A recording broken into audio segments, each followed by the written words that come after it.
Hello, peoples of the internet.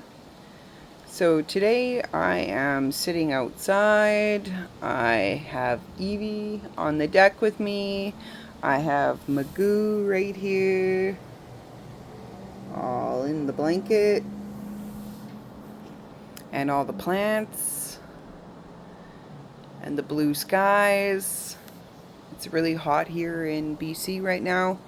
But thankfully we have nice clear skies today, so it's been a bit smoky, and lots of prayers to the Boston Bar fire, and I see that there's fires in Ontario right now, so extra prayers out to the peoples out there, the plants, the animals, the air, the earth, the water.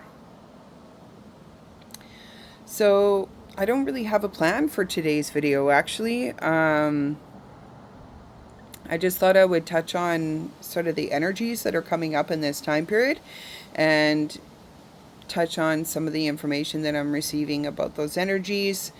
I know for me specifically, the beginning of this month, about a week and a half ago, there was some heavy anger.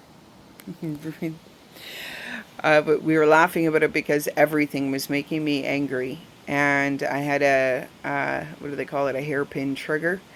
I was getting triggered by everything, everybody, every conversation, every piece of news that I was receiving. I was just constantly getting triggered. And from that massive anger, I could feel that it went into some sadness. About 2-3 days ago, I could feel some collective sadness coming in, and I was just trying to put a lot of love into that space and clear it as much as I could. So I had asked the God source, like, what is this anger? Like, what is this about? Like, what is happening right now? And what I got about the anger is, I think they're grieving energies that we're going through collectively, but like I also am going through some grieving energies, specifically myself.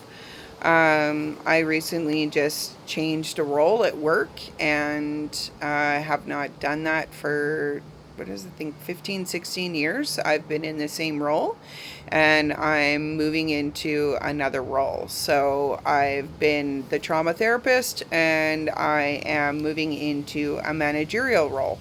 And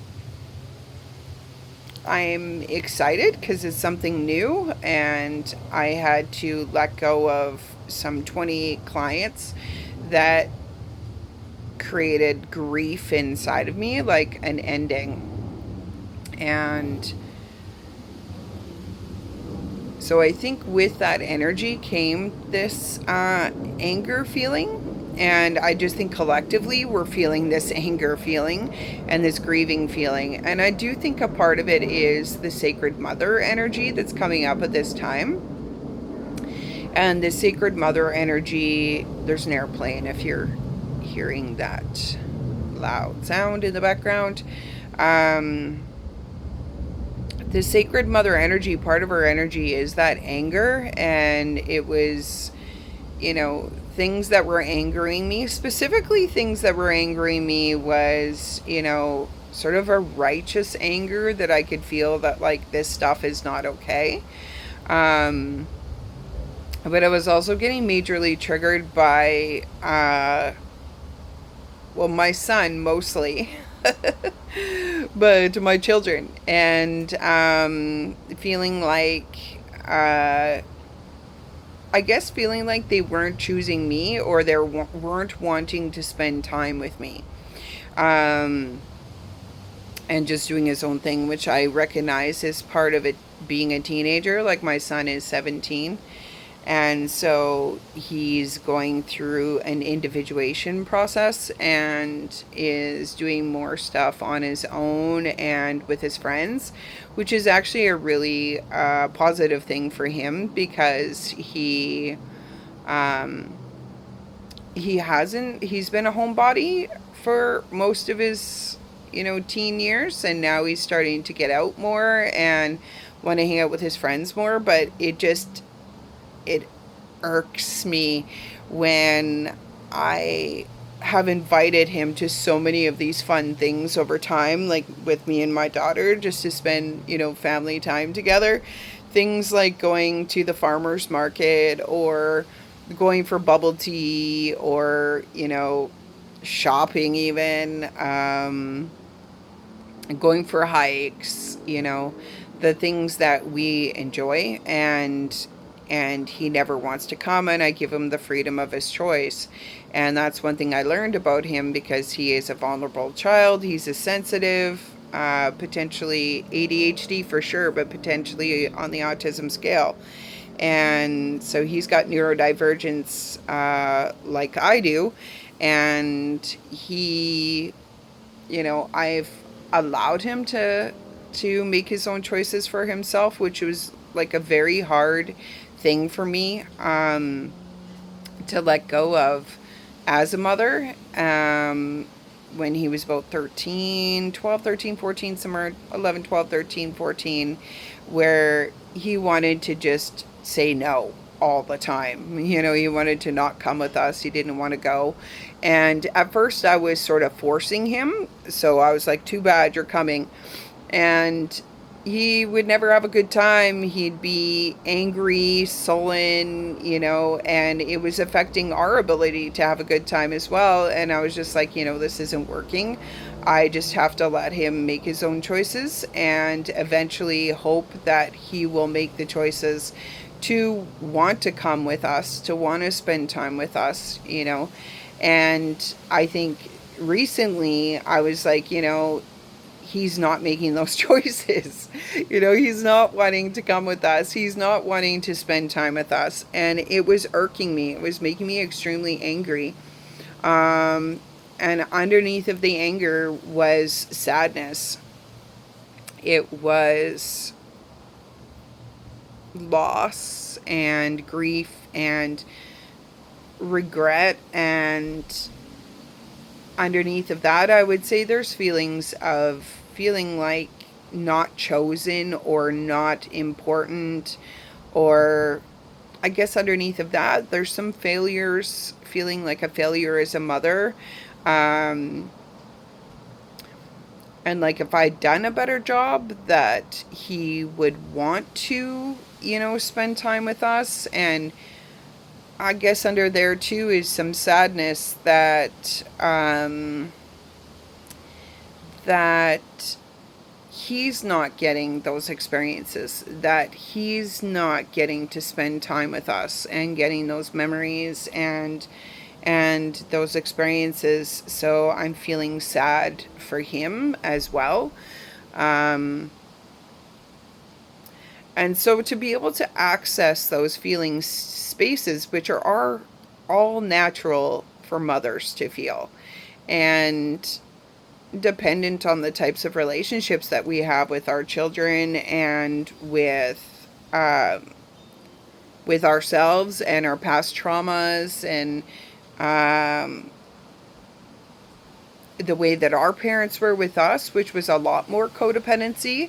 There was a lot more sort of force in my own childhood, where we didn't really have a choice. We were just sort of made to do these things, until we were older, and then we were given more permissions to, not go if we didn't want to. And I think you get that sort of FOMO feeling, that fear of missing out, where eventually you you realize that it can be fun, and you make that choice to go yourself. And I was just kind of hoping that my son would get that, and he doesn't seem to be getting that. And he seems to be, if anything, making more of those choices to get those experiences with his friends.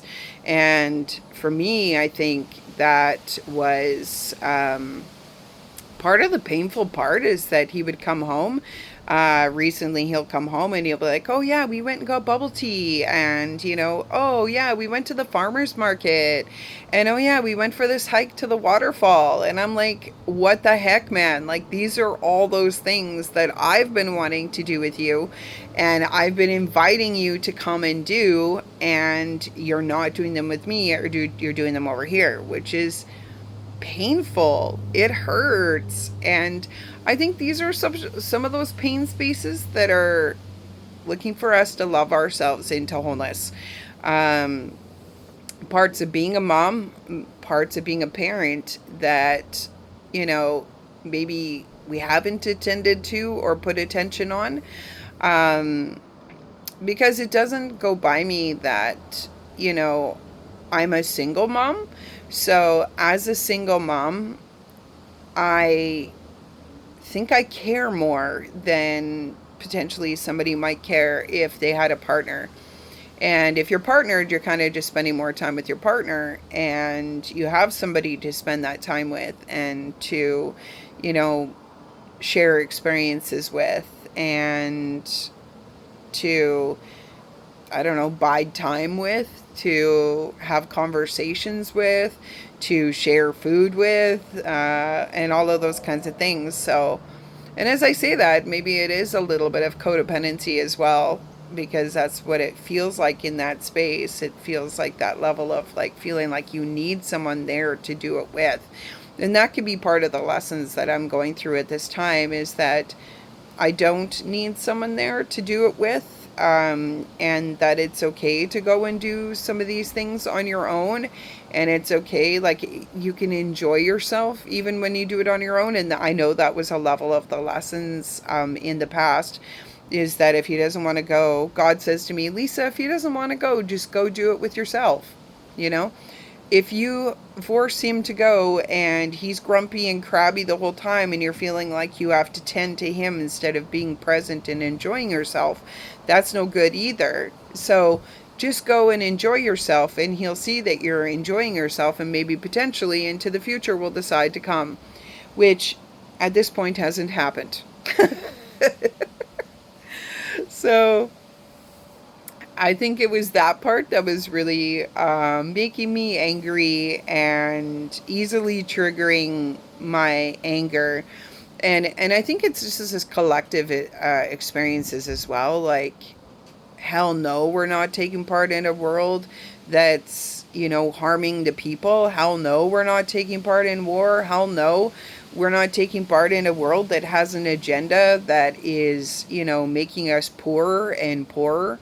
Um, this inflation is aimed at the middle class and really, you know, collapsing the middle class and preventing us from, you know, expanding our monies. That's what it feels like for me anyways.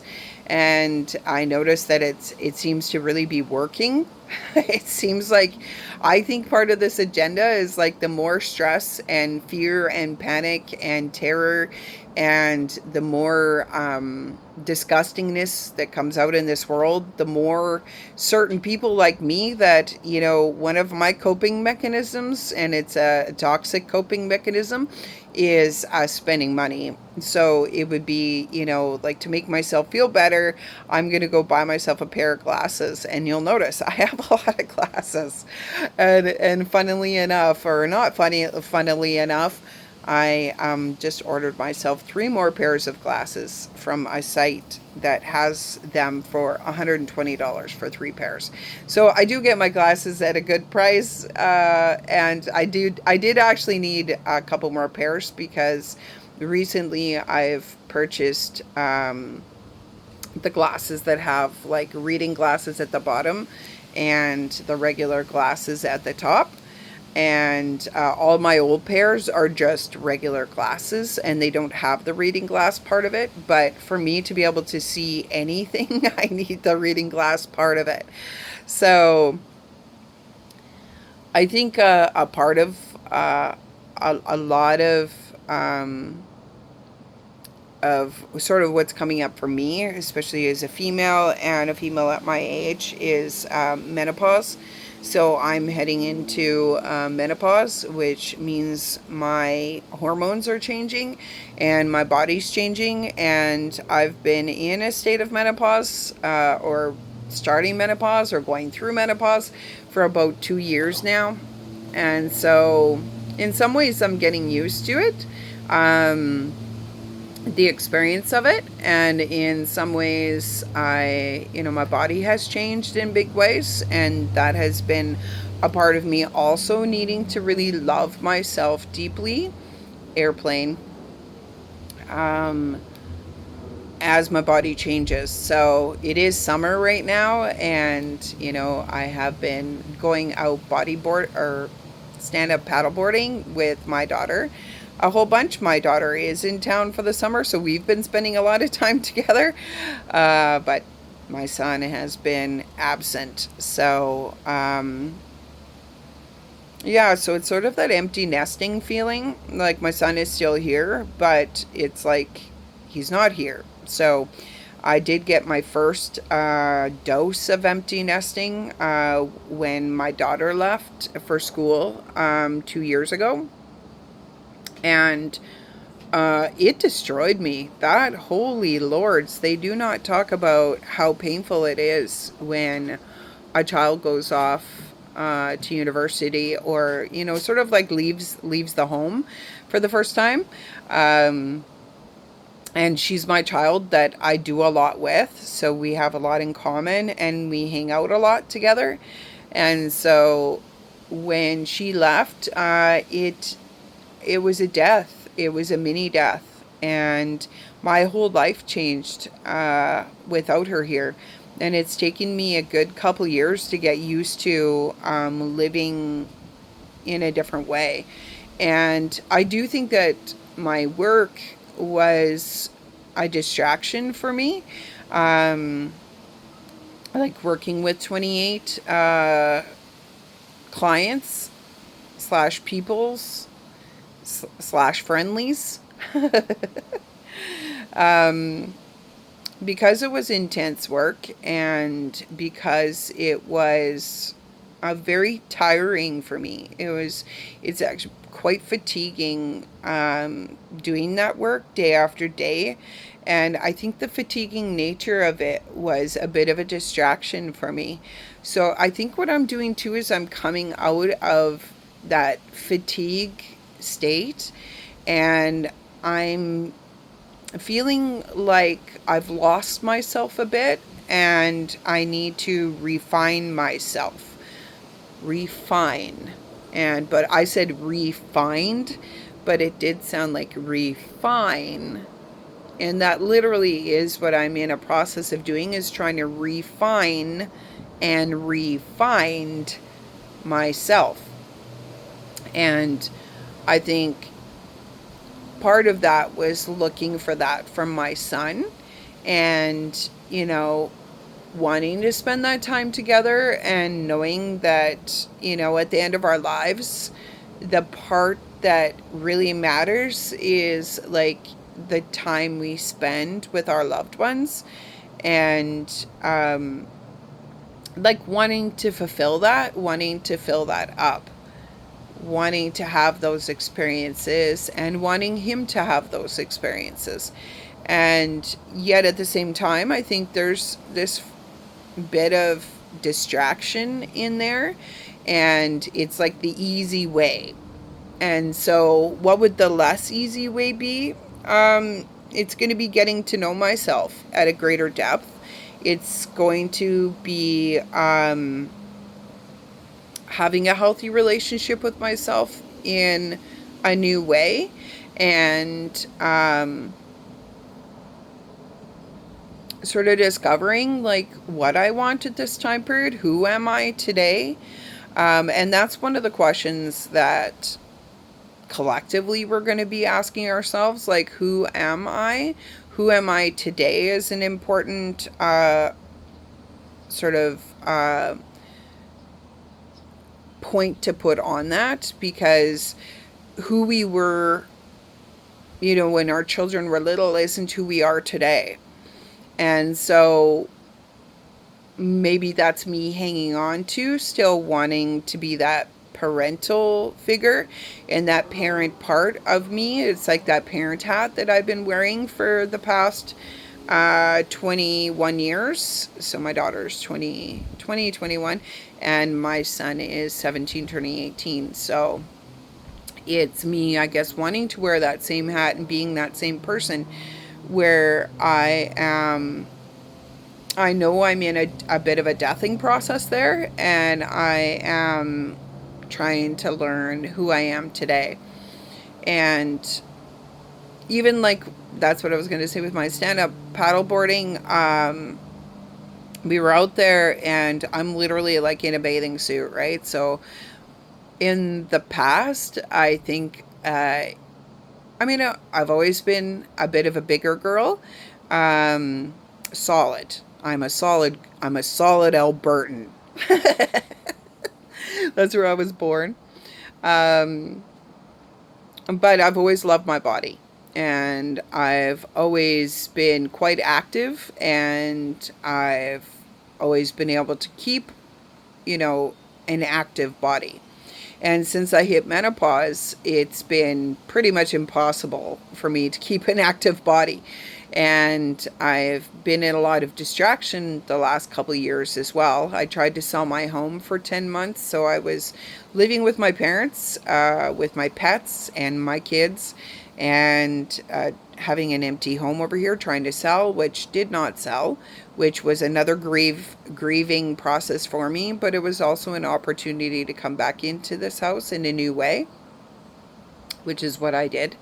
And I'm pretty happy with it so far. Um, but it's also one of those processes of like getting to know who I am, because I noted that when I was decorating the house and, purchasing things, I was really holding space for my children in that, and being like, what will the kids want? What colors would the kids like? Well, the kids like this, and things like that. And I think that's me still holding on to that role as mother. And I think that anger that's coming up is part of me kind of going through a grief process, and the sadness as well, of the change that I'm going through and the losses. And so one of the things I noticed in the bathing suit is, holy crap, has my body changed? And, at first it just made me really sad, that my body is so different than it used to be. And it's so hard for me to get into shape like I used to be able to, just, doing walks and hikes and uh, water sports, and all of the typical things, walks and things like that. And partially it's because I just really enjoy nature and getting out in nature, and I also just love our bodies. Like, human bodies are so magical and marvelous, the way that they are and the way that they work. And I just really enjoy, exercising my body and being at one with nature. So it's been pretty natural to me in the past. But as the menopause is hitting, I'm noticing, more cellulite and more tummy and more arm and just more. And so it's been a process of really getting underneath of that male-centric wounding of we can't love our bodies unless a male loves our bodies, and really getting down into that space of, my body just deserves love no matter how it looks. And getting underneath of that sort of grief and that sadness, or that anger that was sort of at the top, and then down to that grief and that sadness, so that I could access that love of my body exactly how it is, and giving it that love and saying, I'm sorry, body, because my body's not doing this to me. I'm so sorry, body, that my mind is so harsh on my body. I know you're doing the best you can, body. And I know that I've been distracted over the past couple of years, you know, with my work, you know, as a workaholic, and, you know, with the children, and, you know, with the move, and just generally, I think as a collective society, we've been in this survival mode. And that's something the God source was showing me. Like, if you look back at, like, sort of the things that the humans have been going through over the past 20 years, even since 2000 at least, there's just been, like, you know, pile upon pile upon pile upon pile of things that we've been going through collectively. And that would be like the Twin Towers, you know, that would have been a big experience of it. There's wars in there. There's been sicknesses raging through and ravaging us. There's been money collapses that have happened. There's been like, I'm thinking like swine flu was like the first one, you know, in the 20 somewhere 2010, 11, 12, somewhere in there. And then there's been other really bad flus and sicknesses and things like that. There's been the money issues and the money collapses. There's been war and war tactics. There's been inflation. There's been the COVID. You know, there's just like thing after thing after thing after thing. This Epstein shit, which lots of us knew about, you know, back in 2015, 16, 17, where a lot of this stuff was starting to come out at that point. But was just looked at as sort of like conspiracy stuff that's starting to come up as, no, it's not. It's the way that the slavery matrix functions. It's the way that they are mind fucking us to believe that we want to become like this, and that we get this way through money and materialism, which is disgusting. And that's part of like more and war mentality, and just the sickness of the mode of functioning that we've been functioning in for the past, what the God source tells me, 27,500 years, is becoming extremely obvious to us. And thank God that it is, because when things become obvious, that's when we can begin to collapse it. That's when we can begin to take back our power and our ability to love ourselves into wholeness and safety and access our own creativity. And that's basically what the God source has been telling me about this anger that's been arising in this time period. So I had anger at my body, you know, for its changes. And it's like, oh, body, I'm so sorry. You know, you don't deserve that. You know, you deserve to be loved in all of your forms. You deserve to be loved exactly as you are. And I'm going to love you, and I'm going to take care of you. So if I'm not so fucking distracted with all of the things that are happening around me, then I can start to actually attend to some of the things that truly matter. And that's what we're sort of being questioning, or being putting our minds on, like, what actually matters. And the health of my body matters. You know, taking care of my body matters. Having movement in my body and in my existence matters. But if I'm stressing and I'm sitting in my bed and I'm so tired I can't move, and I'm just doom scrolling and watching TV and buying things on the net, which tends to be my go-tos for function, you know, then I'm going to be distracting from the things that truly matter. And loving myself into wholeness, and, you know, taking care of my body, and doing more playful things. That's one thing that I've not done as much over the last couple of years. So that would be things like doing the paddle boarding. You know, I have been kayaking big in the last couple of years. So I have been doing those things for fun, but just like getting out there and doing it. And I think part of the thing that's gotten in my way has been the air quality. So, you know, that's been so smoky in the last couple of years, last 5, 8 years even, the smoke's been part of the doom, and it's been part of keeping us inside, and part of us, not doing those fun things so much, and being limited in the things that we can do, and the getting out in nature and the exercising and all of those things. And I think some people are lucky and they don't actually have an effect to the smoke. And, but I don't think the smoke's good for anybody's lungs, really. So this year we've been really lucky, and it hasn't been as smoky in the skies. I mean, Boston Bar and Ontario has had it really hard.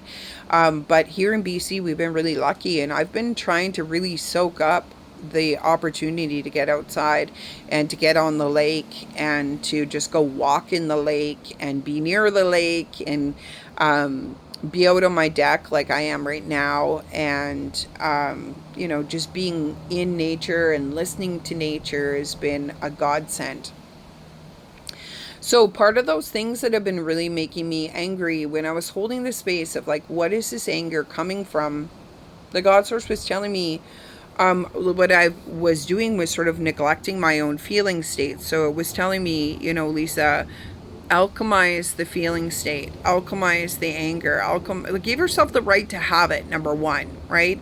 So that was a lesson that came in a couple of years ago, and it came in the form of a dream, and that's an airplane. And in the dream, I had gone to this bookstore, and in the bookstore, I was getting Archie comics, which is hilarious, but that's something my son loves. And I used to love Archie comics, and Archie comics are amazing for their language. They use like really good language in there, like language, old school language that you wouldn't hear today. So it's a good reading tool for kids. But anyways, in the dream, I was looking for these Archie comics. I'd found the Archie comics. I got into the lineup. The person was just servicing my daughter in front of me. And then by the time I got up there, they were like, no, we're not servicing you. You need to go into this other lineup. And I was like, what the hell? Like, you just serviced my daughter. Why aren't you servicing me? And the person was just like, too bad, I'm not servicing you. And I took the Archie comic and I threw it across the store, which is not like something I would typically ever do. And then I left the store, and I, was just like breathing into my anger.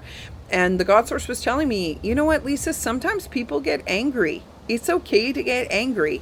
Like, sometimes you're going to have to throw the books, It's like, it's okay. It's okay. We're human beings. Sometimes humans get angry. It's okay to get angry.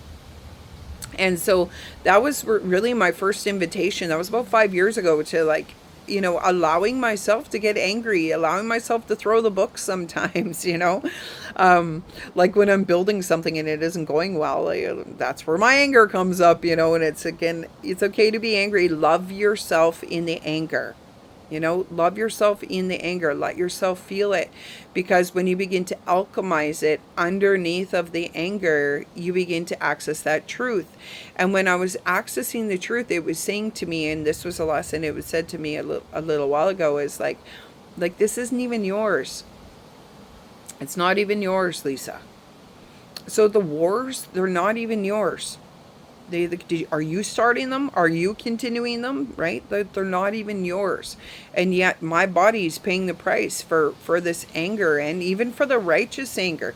My body is paying the price, My son not coming with me, or not wanting to do these things with me, that's not even mine. It's not even yours, Lisa. Yes, I care. I'm a mom and I love him, but it's not even mine. Right? And yet I'm over here paying the price for it, and not having the energy for anything else, and crying myself, silly, and, having bad days because I'm enraging myself, It's not even yours. Calm down. It's not even yours. And even things that, really matter to me, like Evie just had that surgery, and I have been doing the healings for Evie, and, other people have had things recently, that their knee problems and stuff like that they're asking me to help with. And most recently for me, I have this ganglion cyst on my hand, which is really creepy. I'll see if you can see it. It's this lump right here. See that lump? Right? And I've been healing my own ganglion cyst, which apparently it's not harmful to the human, and it takes time for them to come and go, which in really strange enough, it's not just me. I had texted my sister who's a nurse, and I had said to her, what is this weird thing that I have on my wrist? And she's like, oh, that looks like a ganglion cyst. And she said, you know what's really weird is that not only do I have this thing right now, and they just pop up out of the blue, like they just, one day you have it and the next day, one day you didn't have it, the next day you have it. She said, but my sister, my niece, and me all have it right now. So 3 of us have gotten one within the last week, which is really strange, right? Like there's a theme. So I don't know if others are getting these ganglion cysts right now or what the heck is happening. But I think it's another thing with like sort of something that's like, I want to say like ugly to the body, you know, it's like not something. And I also have a zit right now too. So it's like and then when I was on the board and my cellulite, I'm just like, you know, so many things to the body. And it's like, you know what? The bodies need more love. They don't need to be attacked. They don't need to be told, oh, you're ugly and you're disgusting. You know, nobody's ever going to love you. I'm not looking for somebody else's love. I'm looking for my own damn love, you know, and I'm the one that needs to love myself in this space, right? I'm going to love myself in this space. I'm going to love my body in this space. And even with so there was anger towards, you know, the body, anger towards the ganglion cyst, you know, it's all of this anger coming up, and it's like, okay, whoa, relax yourself. Sometimes humans get ganglion cysts, you know, sometimes humans have cellulite, you know, humans go through menopause, children leave the home, children begin to become more independent, you know, Earths have wars, you know, or planets have wars on occasion. At least our planet does, you know. Gas prices rise, you know, food prices rise. There could be this agenda on collapsing the middle class, you know. Those things happen here. They're all part of the earthly experience. I don't want them and I don't choose them, but they're happening. And I can either let them affect me and eat me alive with this righteous anger, or I can alchemize the righteous anger and I can begin to love myself in these spaces. I can get underneath of it and I can love myself even here. And when I begin to love myself even here, then I begin to access that creativity.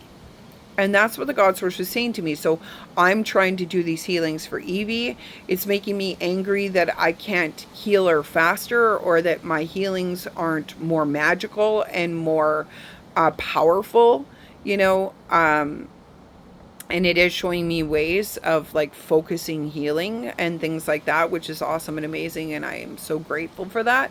And I've been practicing those things, but it doesn't take away the fact that it was making me righteously angry that I couldn't do more. You know, I need to do more, you know, and this is where the God source is like, no, you need to alchemize that, Lisa. You need to alchemize that, because number one, this isn't even yours. It's not even yours. It's someone else's. It's Evie going through this, right? It's poor little Clyde is going through this. You know, it's his journey, you know. And if I can step back and alchemize my anger, and I can alchemize my sadness, I can access my ability to be a creator.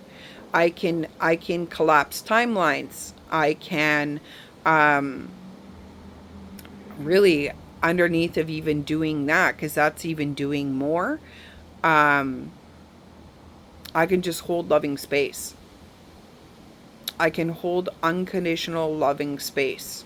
So I can hold unconditional loving space for Evie.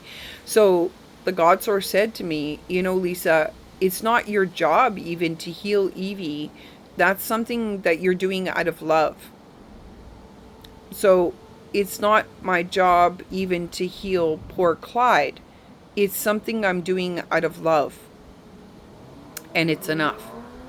And you're doing enough. And just hold that loving space for them.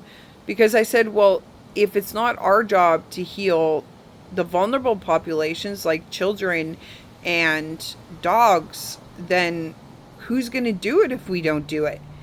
And the God Source said, they're doing it for themselves, right? They're already doing it for themselves. So, and I'm like, okay, then if they're doing it for themselves, then what am I doing when I do it for them? And airplane, which is a distraction, which is really interesting with the information that I'm sharing right now. So they're healing their own selves. So really what I'm doing is I'm magnifying their healings. I'm holding loving space for them on their journey, exactly how they're journeying. And this was something the God Source was showing me a couple of years ago when I was doing healings, or I was pulling in some information and doing healings on the deathing process. And it said, sometimes, Lisa, people are going to die. You know, sometimes pets are going to die. Sometimes people are going to die. Sometimes plants are going to die. And it's okay that they die. You know, it's part of the natural process of existing. And what they don't need is us freaking the fuck out over here. What they need is regulation. What they need is for us to hold loving space for them to go through their process in the way that they go through their process. When we're freaking the fuck out, then they're feeling like they need to take care of us. And they're already struggling. And they don't need to take care of us, you know, our feelings of feeling sad for them. We need to take care of our feelings of feeling sad for them, so that we're just holding loving space for them to go through the process that they're going through, exactly how they're going through it. So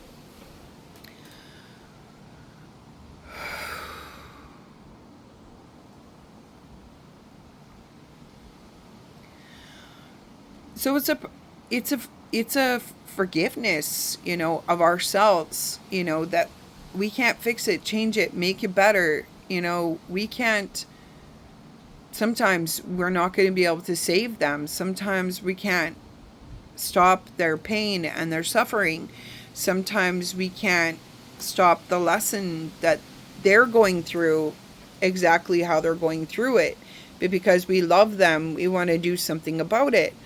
And because I love Evie, I want to do something about it. Because I love my son, I want to do something about it.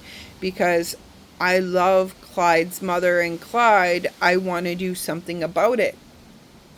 And sometimes all we can do is hold loving space and allow for all of us to go through the processes that we're going to go through. And it doesn't mean that we can't support. And it doesn't mean that I can't collapse timelines, because I'm doing that like nuts, you know. And it doesn't mean that I can't, you know, provide the healings that I can provide, you know. And we can do those things, and we can just hold loving space too.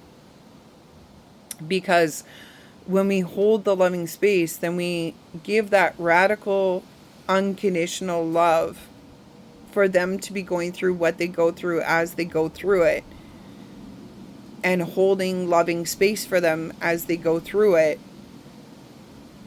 and not feeling like we have to fix it, save it, heal it, or even that we can, you know, because in a lot of cases we can't. And that we're doing the best we can, and that they're doing the best that they can, and that it's all part of the human experience. It's all part of the pathways that we're walking. It's all part of the journeys that we're on, and holding the loving space even there.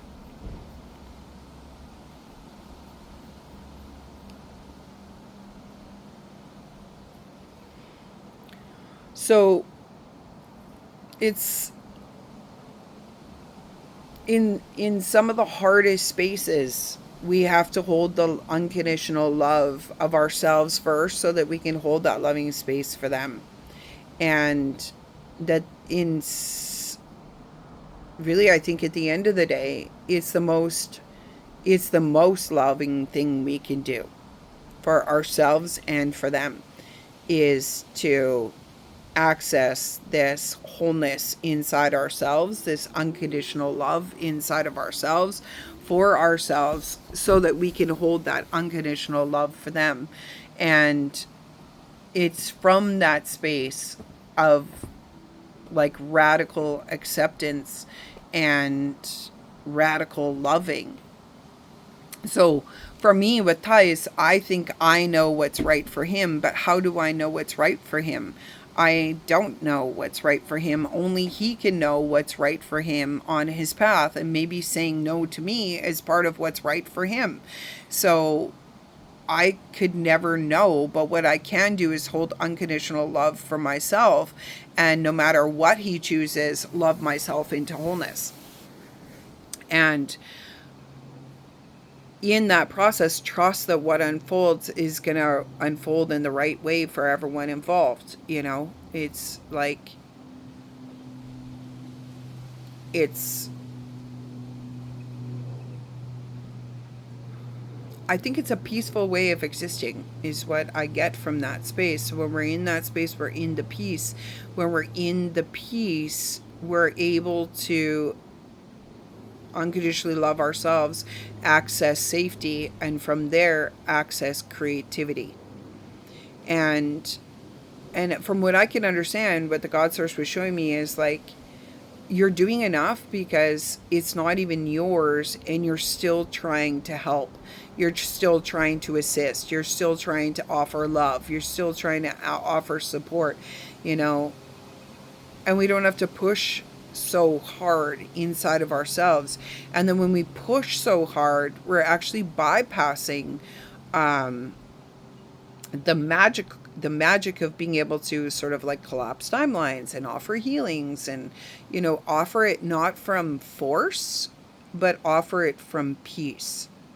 And I think the healings we offer from peace, the choices we make from peace, the things we create from peace, internal peace, accessing that full belly soul space, is a lot more powerful. It's aligned. It's in alignment. We're going to be assisted by the God source in that creation than those things that we're doing from anger and annoyance and frustration and fear, panic, terror, and even righteous anger. You know, we still have to access the peace first, and then we'll be guided in a good way. And so I hope that's clear. I know I popped around a lot. I tend to pop around a lot. This What I'm speaking about too is that I'm going through an internal process of loving myself into wholeness. So like loving my body into wholeness, you know, being able to give myself love when I'm in pain spaces, you know, and when I begin to do that for myself first, then I access that peace, and I'm able to give myself what I need there. And then when I'm able to learn to give myself what I need from peace, then we learn to give others what they need from peace. So it's an internal job first, and then it becomes that external job of us offering it to others. But you're never going to be able to offer it out first. You have to be able to offer it in first. So that's a popcorn pill that I water my plants with, if you're wondering what that is. So I can see it in the background. It's a distraction. So, all right.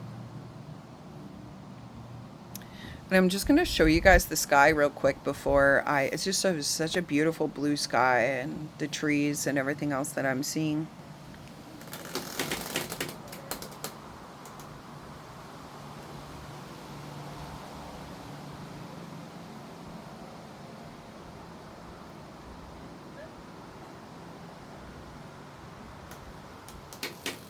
So it's not perfect, but it's perfection. You know, it is my perfection. I love it so much. I love the nature around me. That's what sort of pulled me to this place originally, and I'm remembering, you know, and coming back into that space of, because I wanted a change. I wanted to move, you know. I wanted to be near my family in Calgary, and I wanted a change so bad. And I'm now back in here for 3 years. I just signed a 3-year mortgage. So I'm remembering what I loved about this place, and I'm enjoying the fruits of where I am, and just really soaking up the beauty that's all around me, and the little pleasures, those little treasures, um, of my environment, and coming back into it from a state of gratitude. And so, and then obviously I'm creating my own environment with my own plants and my pets and all of that. And knowing that I'm never alone. I'm like, as my children move out, you know, I'm never alone.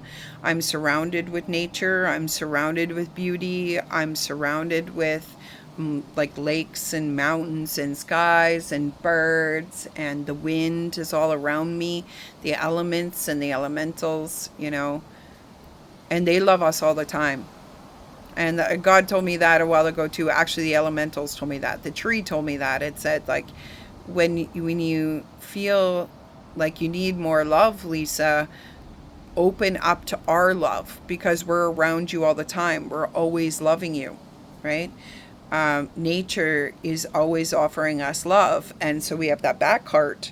There's a heart in our back, which is right behind our form heart, our body's heart. And then we have another heart out front, which is our giving heart. So that back heart is our receiving heart. And so receive their love. We get distracted with the non-form realm, like with electronics and work, and there's so many distractions of frequency waves that are coming from like microwave towers and phone towers and TVs and refrigerators and lights and all those kinds of things, the electronics of the industrial era. And it's like we've been distracted with those things, and they're not even of the natural kingdom. I mean, they're some version, they're a step or two away, but they're not of the natural kingdom, the plants, animals, air, earth, water. And we forget to receive the love of the natural kingdom, which is always here for us, airplane, and always loving us, and always holding loving space for us, and wants to connect into us and wants us to connect into them. And so remembering those relationships as we go through these times, because these times are extremely complex. And that's what I was saying about, you know, things being piled upon us and piled upon us and piled upon us. And it's like, it's a distraction. The complexity is a distraction from what really matters, which is accessing the peace and loving ourselves into wholeness, and asking yourself, like, what do you need right now in this moment today? And who am I? And who am I today? And those are the questions that really matter. And they're going to guide us in the right way to the creations, and spending our energy in creating things that we want to matter. So, I am going to release everything that I can from today, and I'm going to try to pull all those threads together. So really just a reminder to alchemize what's coming up for us today. Normalize the feelings that we're feeling. Normalize them. Sometimes we throw the books. Sometimes we're angry. Sometimes we're annoyed, frustrated. Sometimes we're going to have righteous anger. Sometimes it's going to be extremely complex. Things are piling up. We're going through a lot of change. That's okay. That's okay. We're okay. We're all right. We're going to be okay. And really just alchemizing and returning to the peace and loving ourselves into wholeness. So, Source God Mother, I acknowledge and accept everything that we've been speaking of so far today. And I alchemize these spaces. I love myself into wholeness in these spaces. I normalize the pathway that the humans are traversing at this time. I normalize all of the things that are coming out, all of the things that we're seeing, all of the experiences that we're having, the inflation, the distractions, the complexities, the choices that are coming out in this time period, all while we're going through changes internally and in our family systems and in our ancestral lineages. Like there's so much going on inside of our bodies and around us. And we just want to alchemize those spaces. We want to normalize them. We want to neutralize, harmonize, and alchemize them so that we can access our truth even there, so that we can remember that most of what's happening around us isn't even ours. And because we care, we're righteously angry, and it's okay to care. It's good to care. That tells you who you are. You're a loving human being, but you don't have to take it all on. You can just alchemize it out of you. You can clear it, and then you can become the magician. You can collapse timelines. You can say, hell no, not in my world. We're not doing this. You can just let it go, knowing that things happen here. It's like last time I talked about the berry bush. Why does a berry bush produce berries? Because it's a berry bush. That's what berry bushes do. But we don't have to force anything to take our berries. We don't have to force anything to like our berries. But we have to recognize that we're always producing berries. And my berries are enough. I am enough. What I'm doing is enough. Loving is enough. But I need to love my own self first. And when I can hold that unconditional love for myself, I begin to hold that unconditional love for the external realm exactly how it is. And as we traverse all parts of this space, every step of the way, including our bodies changing, our hormones changing, the way we look changing, our relationships with one another changing, our familial relationships changing, the world itself changing, the way it functions changes, the aging of ourselves, the aging of our parents, the aging of our pets, the sickness of this world, the war, famine, and sickness of this world, the fires, are all parts of a changing world. They're all parts of being alive. They're all parts of being human.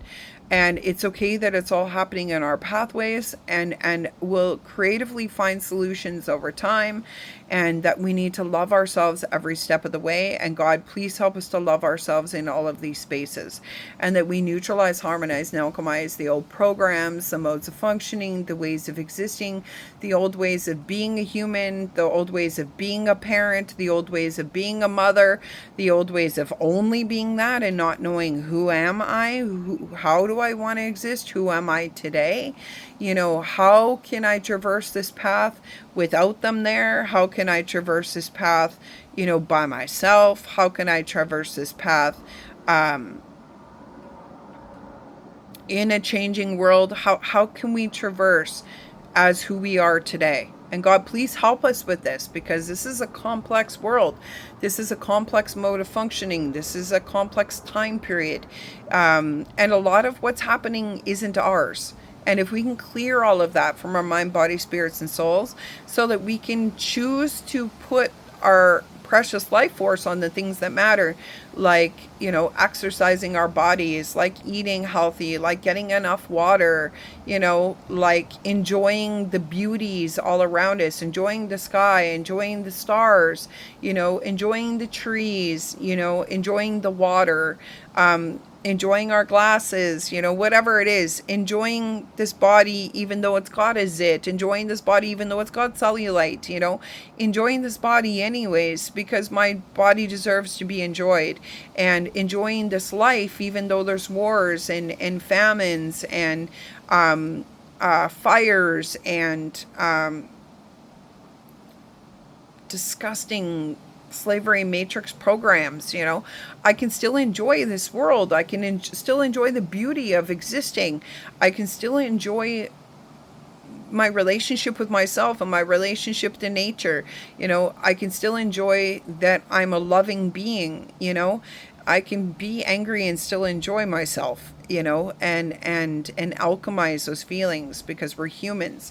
And God, please clear, cleanse, neutralize, harmonize, and alchemize everything that we're speaking of today. Neutralize, harmonize, and alchemize the old programs, patterns, modes of functioning, ways of existing, mindsets, trigger points, frozen wound spaces, places in our bodies where we held this.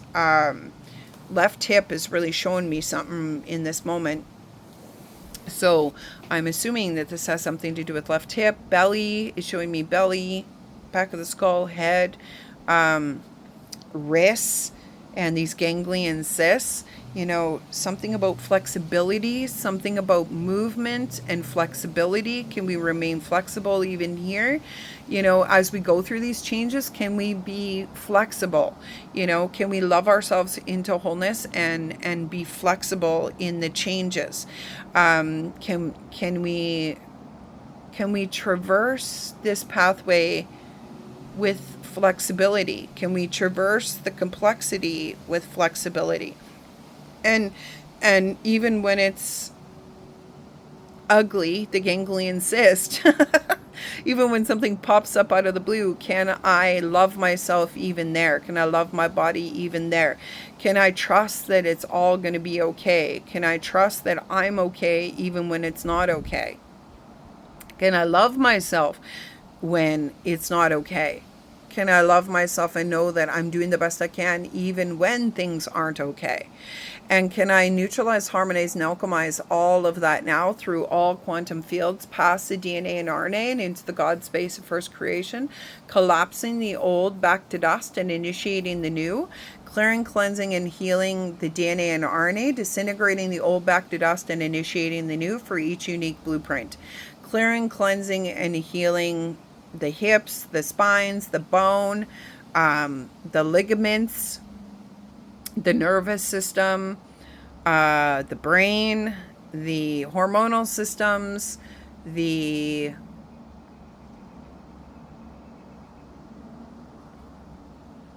organs, our ability to recalibrate and rebalance. Interesting. And God, please help us with that. We neutralize, harmonize, and alchemize all of that back to dust. And we initiate the new and reconfigure for each unique blueprint. We clear, cleanse, and heal all drama, karma, trauma. Pull out the dharma, neutralize, purify, clear, cleanse, and heal from the cellular, energetic, and magnetic structures, and from the subconscious, unconscious, and conscious minds, pulling all of that through to oneness, to wholeness, to peace, to truth, to love. Welcoming those helper frequencies and those helper beings into these spaces to continue to help us to access them and alchemize them so that we can utilize them as we move forward in those good ways. Releasing through the children and up through the ancestral webs, past lifetimes and their webs, and for the collective universal who are open to it at this time, including all planetary systems and on all sides of the veil.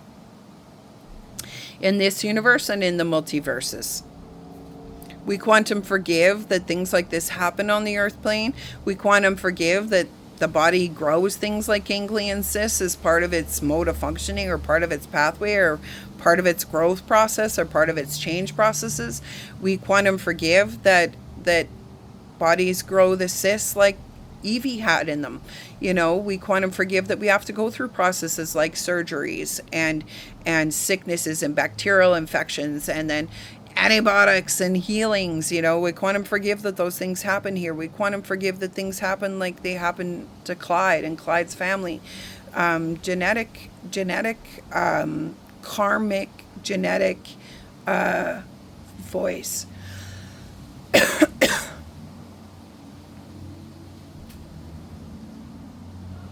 processes and pathways and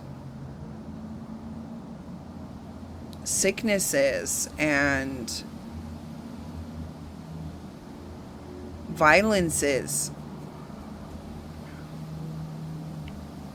and disintegrations and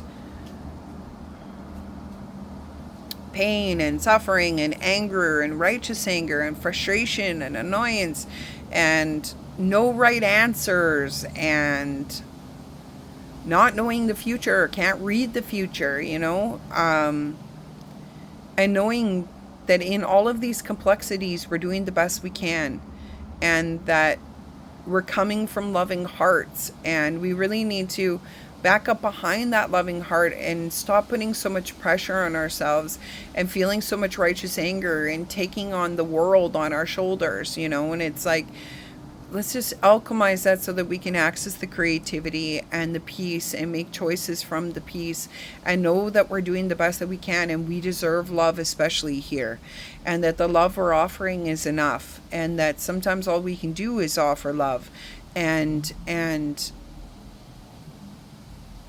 walk beside in love, and we forgive that, and we quantum forgive, and we quantum purify back to the God source origins.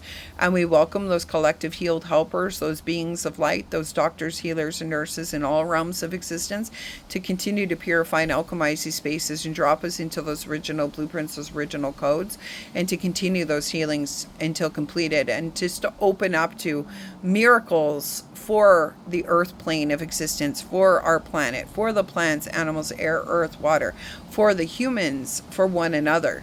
Please, God, we open up to those and we welcome them, and we allow ourselves to access them as we move forward in these brand new ways.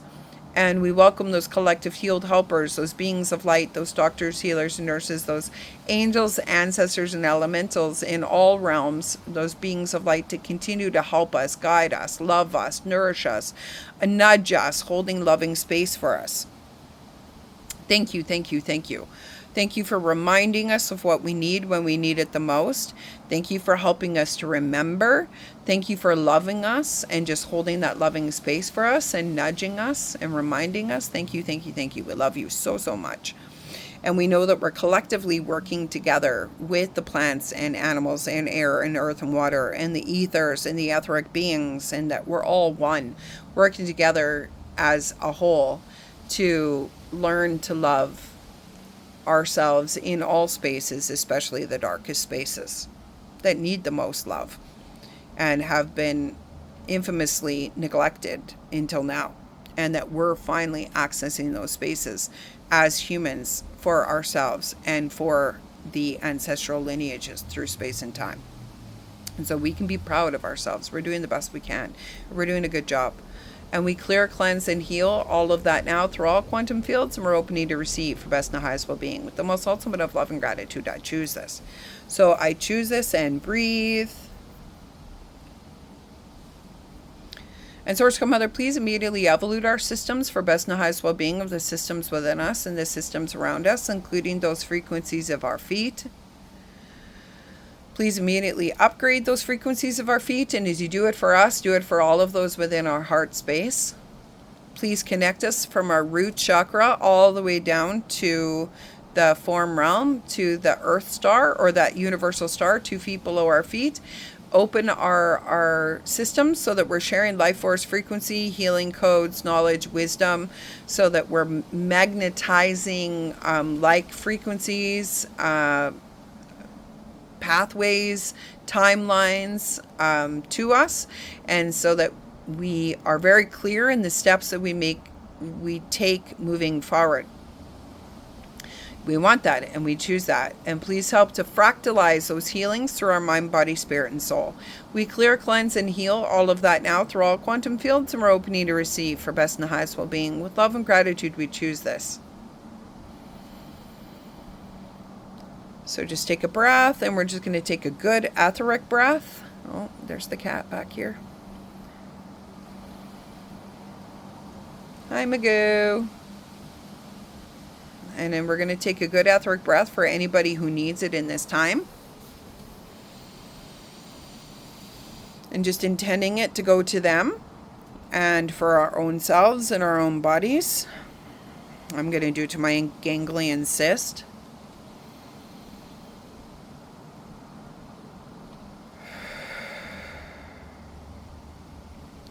And if you're feeling lightheaded, please connect me to my feet now, to the insides of my feet. And please help me to share those healing frequencies with all of nature. If you're needing extra love, please trigger my vagus nerve now. Source Godmother, please trigger my vagus nerve now. Thank you, vagus nerve. Thank you, body. Thank you, feminine nerve. Thank you for offering me this peace and this love at this time.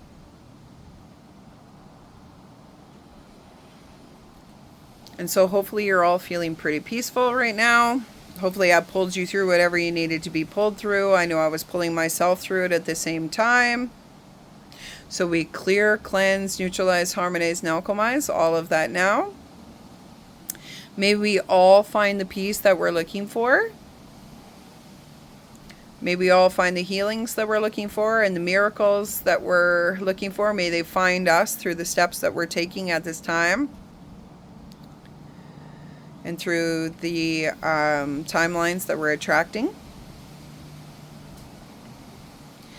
Like the God Source had said to me, it's hard to be the light, Lisa, when you're not accessing your internal light. And that's what it was telling me when I was really angry and annoyed and frustrated. And even when I'm really sad. And reminding me to alchemize so that I can access my own internal light. So that I can become the light that I'm looking for in this world. So if you have any comments, please leave them below. If you saw anything while we were doing this healing, if you're going through similar things, if you also have a ganglion cyst and you want to be added to the healings, put them below. Share with the community. That would be awesome and amazing. We really appreciate that. Please also subscribe, ring that bell. It helps my channel to get out there to others who need it most. And it helps the YouTube algorithm to share it out there. Please also share this video to anybody you think that can use it in this time period. And lots of love from me, lots of love from the plants, from the skies, the blue skies, from all the plants around me who I'm consistently doing purify in this time period with, because the skies were very smoky a couple days ago. I've just been really locking into purifying with the plants all around and getting into connection and relationship with them, and just using my free will to purify. And again, I'm doing that out of love, and it's not even mine, but I choose to because it's fun and enjoyable, and why not? And yay, humans, way to go. We do amazing things together. So goodbye from me and Evie and Magoo, and till next time, lots of love from me to you. Take care.